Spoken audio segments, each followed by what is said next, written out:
Bueno, aquí, lo primero, esta imagen siempre empiezo las conferencias con ella. Es el estudio en Madrid, todos trabajando, y como os podéis imaginar, un estudio, o sea, un equipo de un proyecto de arquitectura se hace con muchísima gente, ¿no? No puedo nombrar a todos. Creo que Cruz está por aquí en algún sitio, o sea que fue una de las colaboradoras que estuvo en el estudio, pero pasa mucha gente y trabajamos siempre igual. Tenemos una mesa grande, y eso lo que nos conlleva, esto lo cuento sobre todo para los más jóvenes, es el permitirnos, a veces es incómodo, ¿no? Porque escuchas las conversaciones de los de al lado, alguien comenta un tema sobre un proyecto que nos está llevando, no es muy eficiente, ¿no? Quizá. Pero por otro lado, eso lo que conlleva es que a tiempo real, los 6, 8 personas que trabajamos en el estudio, conocemos todo lo que está pasando. Eso nos permite que procesos arquitectónicos que se alargan en el tiempo muchísimo, tengamos esas opiniones. Como digo, en cualquier momento, oye, ¿qué está pasando esto aquí? ¿Qué hago aquí? Tal? Y alguien que a lo mejor está en otro proyecto distinto dice, ¿por qué no haces esto? Oye, yo estoy haciendo esto otro aquí, ¿por qué no salta aquí? Y eso es algo habitual en los estudios. Es muy difícil coger un proyecto, terminarlo y empezar con otro, ¿no? Es como la arquitectura y como decía Juan, como la historia se solapa, ¿no? Son procesos que se solapan y que conviven tan cerca que muchas veces no sabes el por qué, pero estos procesos saltan de un sitio a otro, ¿no?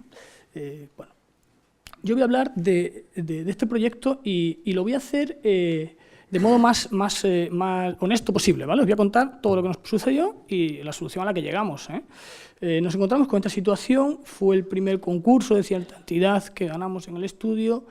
Digo ganamos majestático, pues estaba yo solo, ¿no? No teníamos muchos medios, pero me tocó nos tocó enfrentarnos a esta situación. Estamos hablando del año 2005, sale el concurso en un solar que como veis es una herida, es una ruptura absoluta, es una situación degradada, donde todos son traseras de vivienda mayormente, donde hay restos de cosas que existieron y ya no existen, donde hay atrocidades ilegales que abren huecos donde no se deben de abrir, donde aparece una calle que atraviesa un espacio que antes era un espacio sacro, un espacio de estancia, con una valla que no permite acceder a este lugar, y que a lo largo de la historia se han ido ganando estos pequeños espacios para liberar y dar la máxima dignidad a este templo.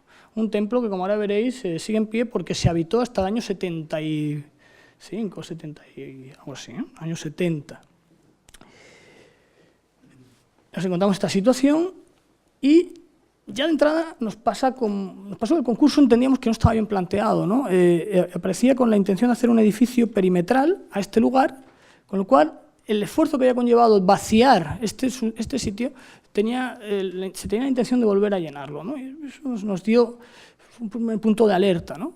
También un consejo a los más jóvenes, nos interesa siempre poner creo que nos pasa a todos, no es una información profesional que tenemos los arquitectos, poner en crítica, poner en duda esos primeros arranques, esos pliegos de condiciones, esas necesidades del cliente, que muchas veces no están del todo definidos, por falta de tiempo, por falta bueno, pues no sé, y eso, bueno, como digo, fue una lectura que a nosotros nos interesó mucho al principio. Bueno, encontramos esta zona, este desorden, poco a poco fuimos ordenando las fachadas, fuimos poniendo, bueno, entendiendo lo que había allí, lo cual no teníamos que ocultar, o sea, es parte de nuestro patrimonio. Si en el siglo XX hemos generado este tipo de ciudad y esta arquitectura, yo no era quien para ocultarla o para mejorarla, sino bueno, simplemente intentar ordenar, ¿no? Ordenar este espacio. Como digo, para nosotros fue importante entender estos diagramas de los arqueólogos, donde ellos hacían unos supuestos de cómo era el templo en época romana. Tenéis que entender que el templo de Mérida es el templo más importante de la península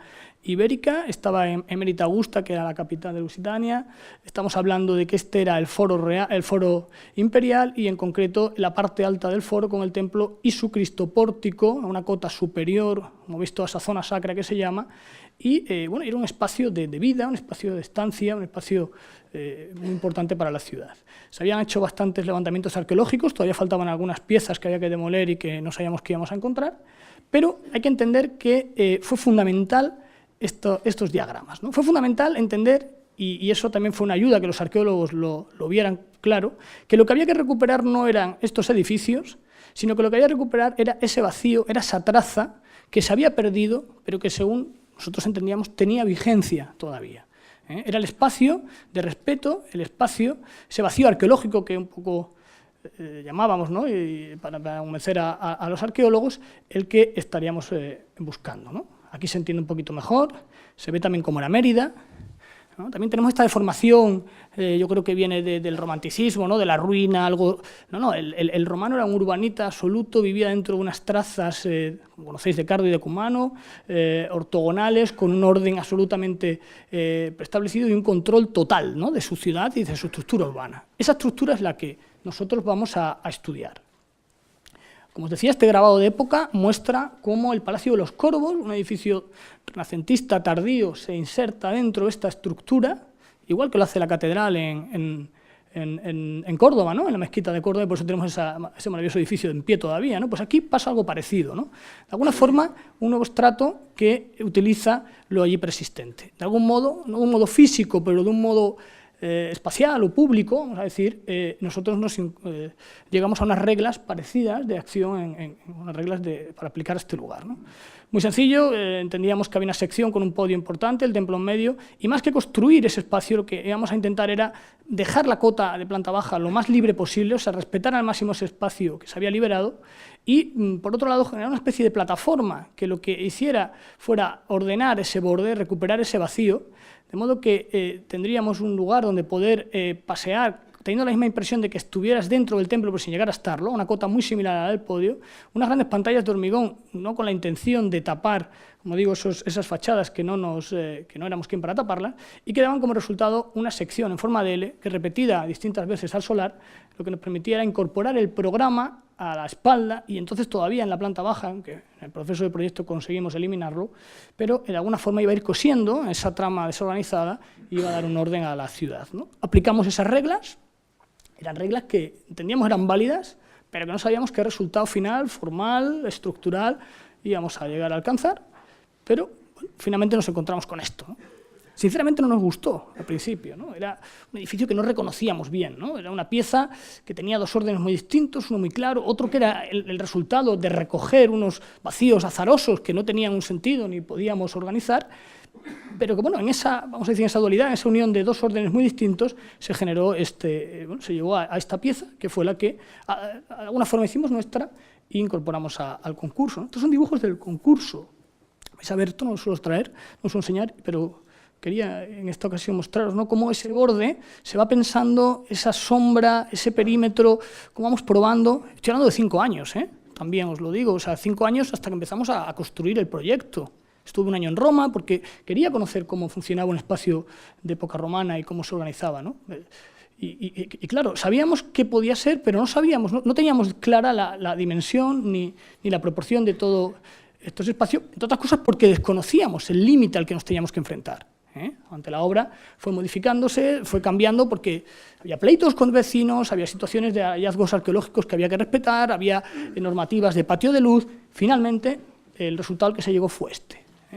Aquí veis un poco cómo se va ordenando ese perímetro y cómo esta pieza que va a intentar coserla, como digo, la trama urbana, pues resulta de ese doble orden, un orden en planta en forma de U que recupera, como digo, esas trazas de época romana, y un orden más irregular que se cose con esos otros patios, generando, bueno, pues esta planta, como digo, resultado de aplicar un sistema, de aplicar un pensamiento a un lugar.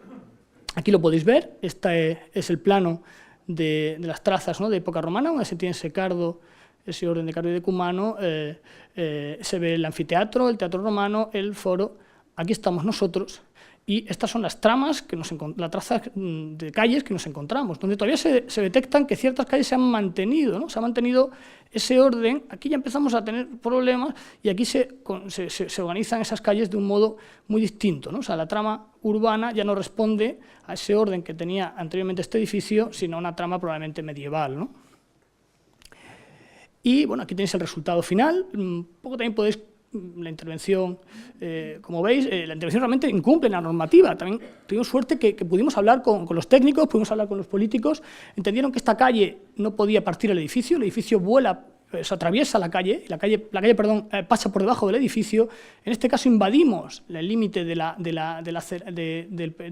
calle, la alineación de la calle, y aquí nos retranqueamos, ¿no? De forma que nosotros estamos negando esos límites que no tienen una condición de estancia, ¿no?, que están generando un orden distinto a este espacio que teníamos que recuperar como nueva plaza, como de nuevo un espacio público capaz de tener la entidad de convertirse de nuevo en el centro de Mérida, ¿no? podéis reconocer el edificio del Museo de Rafael Moneo, un poco que entendáis las distancias, la escala de las cosas y cómo esta trama también muy densa era necesario liberar y volver a ordenar de nuevo ese espacio público. Bueno, como veis es una estructura toda hecha en hormigón, lo veréis, y de una sola vez, que se apoyan unas grandes pilastras, liberando los restos arqueológicos y ese otro límite que va cosiendo y batando la ciudad, ¿no? Lo mismo que ya he dicho, vais a ver muchas imágenes. Las plantas, no quiero entrar mucho a explicarlas, pero se libera al máximo, solo ahí aparece una pantalla de micropilotes que va a coser todo el borde, estaba en muy mal estado todas las medianeras, y como veis empiezan a aparecer esas escaleras, esos restos perimetrales. Esto tiene una doble condición, no es que tú utilices lo que tienes ese resto para hacer ciudad, sino que encima conlleva una complejidad, añade una complejidad mayor al proyecto. Lo que es un orden de cajas que van dejando patios entre medias, de repente permiten que haya un suborden por encima de la regla establecida que permite que estas dos piezas se unan por detrás, porque tengo esa capacidad. Aquí, en cambio, esta otra lo que tiene es un pequeño añadido, y esta de nuevo se vuelve a unir, aquí se ve más claro. Eso hace que la regla preestablecida se rompa con otro orden que, vamos a decir, no estaba preconcebido, pero que la oportunidad y el lugar nos lo da, ¿no? Se puede ver aquí, en estas plantas, cómo se comunica por aquí detrás, y eso permite que el uso comercial y un uso de cultural y comercial que nunca se nos dijo, porque se pretendía que fuera un edificio que pudiera, mediante concesiones, variar con el tiempo. Bueno, la propiedad que no quiso decirnos eso, tiene esta espalda y este otro orden, como digo, todo estructural que va cosiendo y atando la ciudad. Tan solo las dos cabezas, estos dos elementos, incorporan unas piezas escaleras mediante un sistema hidráulico que permiten acceder a esa altura y en otros momentos pues se cierran. Y como veis, pues un sistema estructural muy sencillo de micropilotes, donde cada espesor de muros, cada cosa venía dado por las exigencias de la estructura. Como digo, teníamos claras las reglas, teníamos menos clara la forma, las dimensiones, y fuimos trabajando en maqueta, cosiendo este borde, a veces de hormigón, pero siempre, vamos a decir que era reconocible en cualquier fase del proyecto de que estábamos hablando, ¿no? Aunque no teníamos claridad de si pues, el límite de forjado tenía que estar en esta posición o finalmente tenía que estar en esta otra, si el vacío era de un modo, si aquí aparecía un resto o aparecía otro, ¿no? Iba cambiando distintas soluciones. Y bueno, me gusta esta imagen especialmente, ¿no? Es un recorte, ¿sabéis? Cuando se prepara una maqueta, se tienen que hacer antes la base, ¿no?, de la maqueta y se hacen los cortes, se enumera, se piensa. Me interesa mucho ver cómo el propio corte que se ha hecho en el perímetro de cómo se hacía la maqueta tiene todavía, se reconoce todavía en unos planos ya de estructura finales. Ese traslado, ¿no?, del pensamiento a la materialización que a mí, desde luego, me parece esencial en la arquitectura, ¿no? Y aquí un momento de la obra. Y aquí, bueno, pues ya comparamos el estado en el que se encontraba el solar y un pequeño collage de nuestra intervención. Esto es una imagen que saqué el otro día de Google Earth, ya se ha actualizado y se ve el proyecto en relación, como decía antes, a 3 piezas de arquitectura relevantes y a esa trama, como digo, medieval, mucho más compacta, donde todavía se reconocen ciertos vestigios, ¿no?, de época romana. Y aquí podéis ver el resultado final, ¿no? Bueno, es decir, también que me pareció maravilloso el vídeo, ¿no? Enhorabuena a los que habéis montado el vídeo y lo bien que se explica la esencia del premio. Y me hizo mucha ilusión oír los comentarios del jurado, porque es difícil, ¿no? Es difícil que la arquitectura, es difícil tener tiempo, ¿no? Ahora mismo prácticamente en cualquier ámbito de la sociedad, ¿no? Y tener tiempo para molestarte, entender un proyecto y entender la naturaleza y entender las razones que conllevan las decisiones que hay detrás de un proyecto es muy complicado, es muy difícil. Y lo hizo el jurado, ¿no? Me parece maravilloso cómo hablan de temas que son los que a mí me interesan, los que yo estoy comentando ahora mismo. Podrían contar ellos el proyecto, ¿no? Aquí hablamos de la tierra, ¿no?, que creo que fue Juan quien hablaba de cómo se ha conseguido un espacio público, pero hemos peleado hasta el infinito para que no se pierda ese carácter arqueológico que tenía este lugar. Tenía que ser una nueva plaza, pero tenía que seguir siendo una ruina, ¿no? Y en ese, de nuevo, digamos, con un buen técnico que entendió, y después de muchas pruebas, pues se evitó esa pavimentación horrorosa de cualquier ciudad, por lo menos en Extremadura, y conseguimos que se mantuviera esa especie de jabre, ¿no?, en el proyecto, ¿no? Pues los acabados, es un hormigón, es lo más sencillo que pudimos, es un hormigón con un cemento blanco y ningún aditivo. después de muchas vueltas, nos dimos cuenta que tenía que ser tan solo un árido muy parecido al del granito que encontramos, y ese árido es el que da ese tono blancucho, pero un poquito tirando a dorados, ¿no? que de alguna forma va a recoger esa atmósfera, va a recuperar esa atmósfera que tiene el templo. Y ya no tengo mucho más que contar, voy a ir pasando algunas imágenes, que muchas las conoceréis. Esa gran sombra, ¿no? También creo que hablaba Luis de esa sombra un poco desmesurada, ¿no? Y bueno, si queréis os cuento algunas anécdotas que son las que no se saben, ¿no? Todo el proyecto, antes esa idea, esa sistemática que teníamos clara, el nivel del basamento, el nivel de nuestra plataforma, perdón, era el mismo que el del basamento. Y no funcionaba.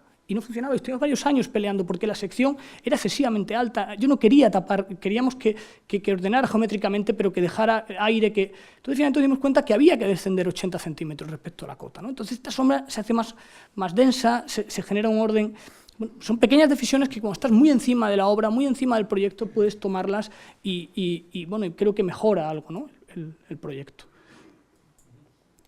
Tan solo después utilizamos una piedra, una caliza cercana de Portugal, que tuvimos la suerte que vinieron a colocarla con su calzadilla en la parte de abajo, en zonas que los arqueólogos querían remarcar. O sea, fue una relación muy buena que permitió pues hacer esta estructura, que no deja de ser una especie de carcasa vacía, donde casi puede pasar cualquier cosa, ¿no? Veis los restos, ¿no? Se dejaban tal cual, ¿no? La empresa se ofreció a pintarlos, la empresa constructora, y digo, oye, no me importa gastar un poco más, no, queremos que esté así, nosotros no podemos tocar estos edificios, no son nuestros. Ahora, si la calle no pertenecía a este espacio, la calle tenemos que negarla y por eso se entiende que pasamos por encima de ella, ¿no? Pero en el cambio vamos ordenando, pero no vamos ocultando la realidad que allí existe.